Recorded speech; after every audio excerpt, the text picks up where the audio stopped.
Let me tell you something that rarely gets said out loud. Not because it's complicated, but because it makes people uncomfortable, and most people will do anything to stay comfortable, even if that comfort costs them their future. There's a certain way some men move through the world, and you've probably sensed it before. Maybe in the way you react to pressure, or in the way you don't react. Maybe in the way you watch the room instead of trying to win the room. Maybe in the way you can feel the difference between noise and signal, between attention and respect, between applause and power. And the strange part is, you didn't learn it from anyone.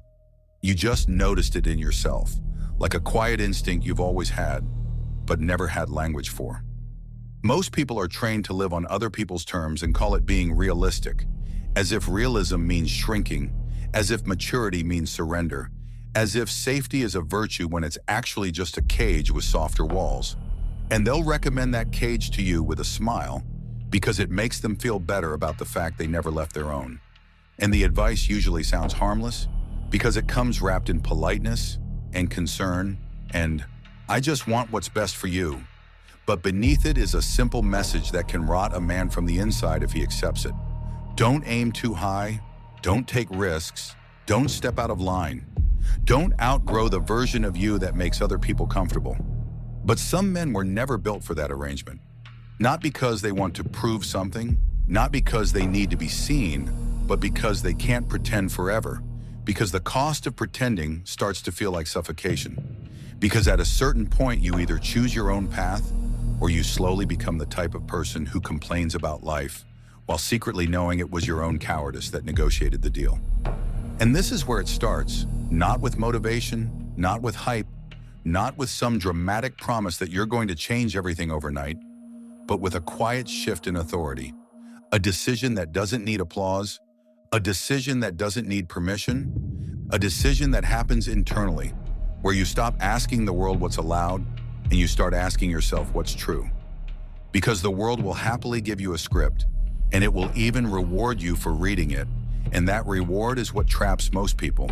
The small approval, the nods, the good job, the predictable path, the feeling that you're being a good person because you're not disturbing anyone with ambition, and they call that peace.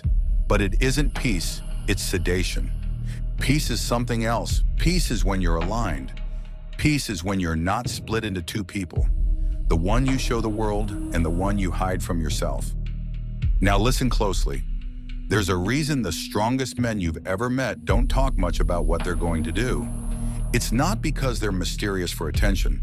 It's because their life isn't built on permission. It's built on execution. And execution doesn't need conversation. Execution needs focus. Execution needs privacy. Execution needs a mind that isn't leaking energy into other people's opinions. You've seen what happens when you announce your plans too early. You feel a small hit of satisfaction, like you've already achieved something, just by saying it, and then the world offers you its help, which is usually doubt dressed as practicality. And even if they don't mean harm, those little doubts are seeds, and seeds grow. And if you're not careful, you end up negotiating with yourself, adjusting your dream down to the size of other people's comfort. And the tragedy isn't that they doubted you. The tragedy is that you listened. Because the difference between men who build something and men who talk about building something is not intelligence, it's not resources, it's not luck, it's nervous system control. It's the ability to stay steady when the world starts pushing its fears into your chest. Some men can tolerate being misunderstood. Some men can tolerate moving alone.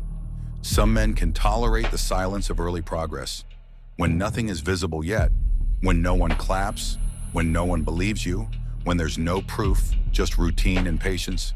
Most can't. Most need feedback like oxygen. They need someone to tell them they're doing well. They need quick results to stay committed. They need reassurance. And if they don't get it, they quit. Not because the path was wrong, but because they were never committed to the identity required to walk it. This is where the separation happens. And it's not an insult, it's just a reality. There are people who react, and there are people who wait. There are people who chase, and there are people who observe. There are people who talk, and there are people who do. And you already know which one you respect, because you've watched what reaction does to a man. Reaction makes a man predictable. Reaction makes a man emotional. Reaction makes a man easy to manipulate.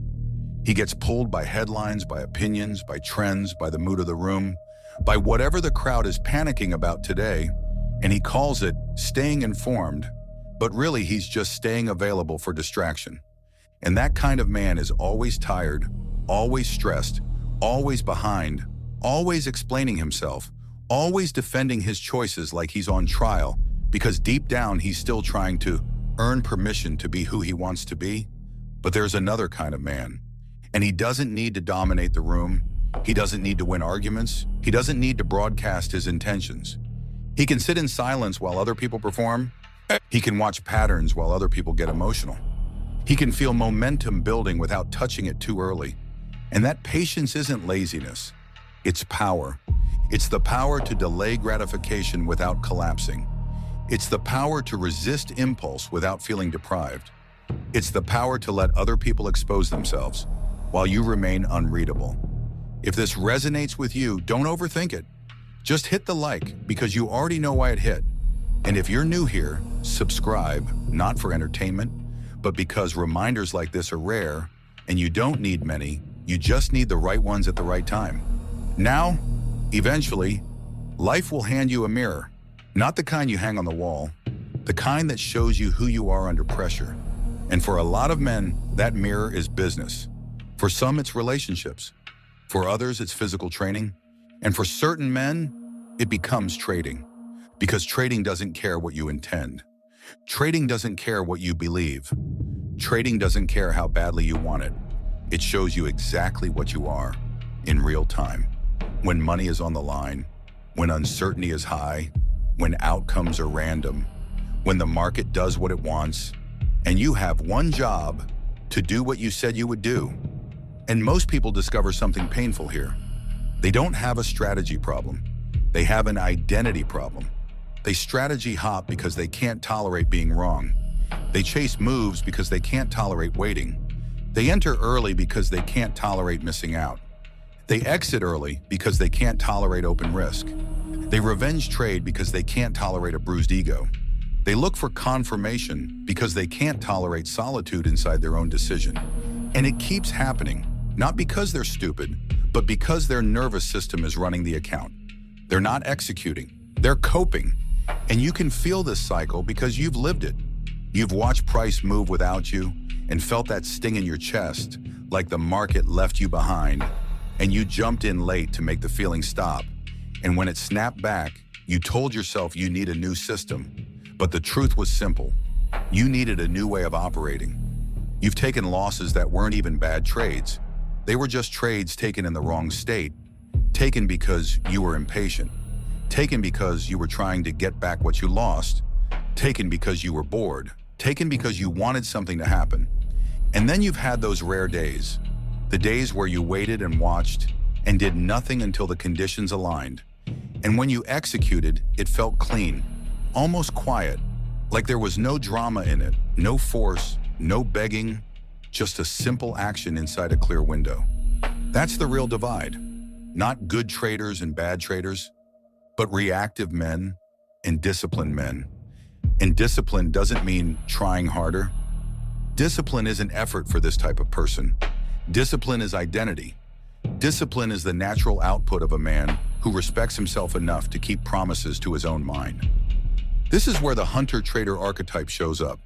Not loud, not flashy, not constantly posting results, just consistent, just calm, just dangerous in the way that matters, because he doesn't need the market to do anything for him today. He doesn't need action to feel alive. He doesn't need a trade to feel like a trader.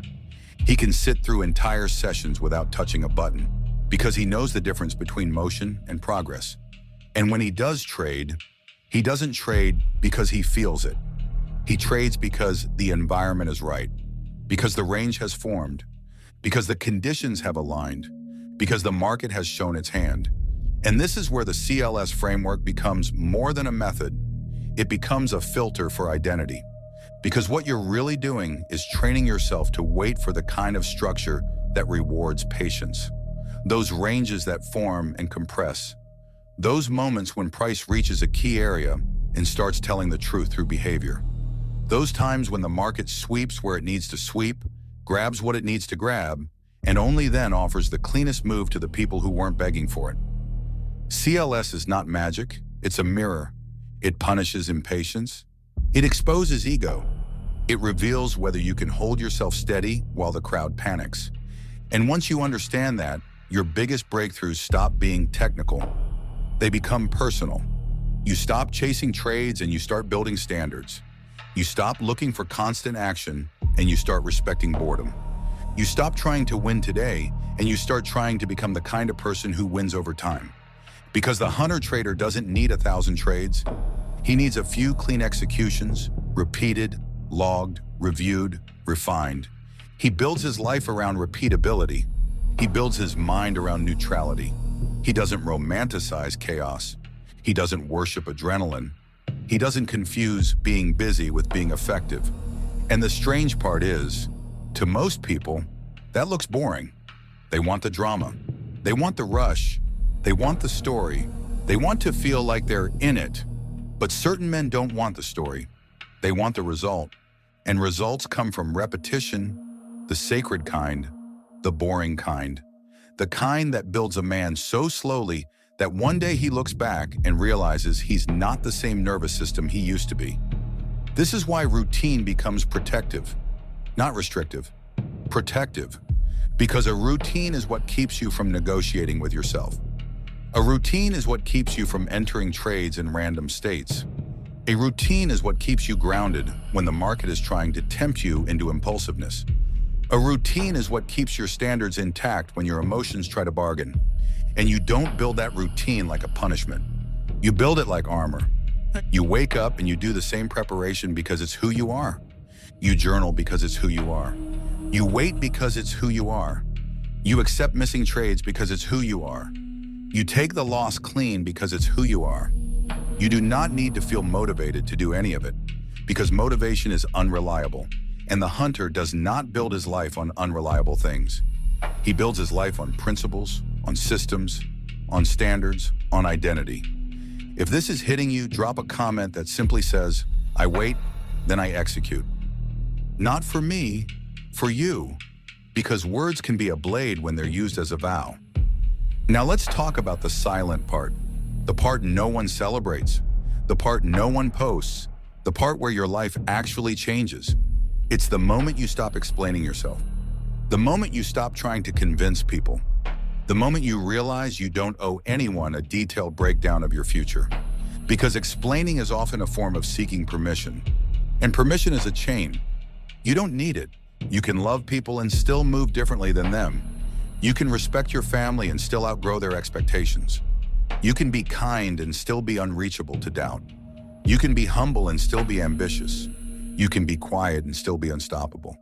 Some paths close quietly behind you, not with drama, not with conflict, just with a subtle shift where you no longer fit in the old rooms. And at first that can feel lonely because the old version of you had company. The crowd loves you when you're predictable, when you complain like them, when you chase like them, when you panic like them, when you need validation like them. But then you start seeing the cost. You start seeing how much time that crowd steals, how much focus it drains, how much identity it dilutes. And you start realizing you were never meant to be entertained by the masses. You were meant to be built, and built men move differently. They don't rush, they don't beg, they don't posture, they don't announce, and they don't argue their way into respect. They let time do the work. They let results do the talking. They let silence mature them. And that's why trading, when done correctly, starts changing your entire life. Because you can't fake it. You can't talk your way into consistency. You can't manifest your way into discipline. You have to become the kind of person who can sit in uncertainty without self-destructing. And once you develop that, outside the charts, everything changes. You stop reacting in relationships. You stop reacting to insults. You stop reacting to setbacks. You stop reacting to temporary losses because you've trained your nervous system to hold. You've trained yourself to watch the impulse rise and not obey it. And that is power in its purest form. Not dominance over people, dominance over yourself. Once you see this, You don't unsee it. After this, it's hard to move the old way because you recognize the pattern. You recognize the leakage, the way you used to spill energy into opinions, into fear, into validation, into drama, into the need to be understood. And now you start moving like a man who understands one thing. Your life is your responsibility. Your results are your language. Your discipline is your signature. And the world doesn't need you to announce who you are becoming. It will notice, quietly, eventually, the same way the market notices the patient trader. Not the one who chases, not the one who begs for movement, not the one who needs action to feel alive, but the one who waits and executes and leaves no emotional footprint behind. So if you're still here listening, understand what that says about you. Most people don't have the attention span for this kind of truth. Most people need sugar, most people need entertainment, but some people, some men, prefer reality. They prefer standards, they prefer the calm path, the clean path, the path where discipline isn't a mood, it's a life. So keep your plans private, keep your standards high, keep your routine sacred, keep your mind clean. And when you show up on the chart, show up like a hunter, patient, neutral, precise, because the market doesn't reward the loud, it rewards the ready. If this resonated, subscribe so you don't miss the next reminder, because the world will try to pull you back into noise tomorrow, and it helps to keep your environment sharp. And if you want to mark this moment, comment, "I'm Hunter." Not as a performance, as a decision, because some paths close quietly behind you, and once they do, you don't go back the same.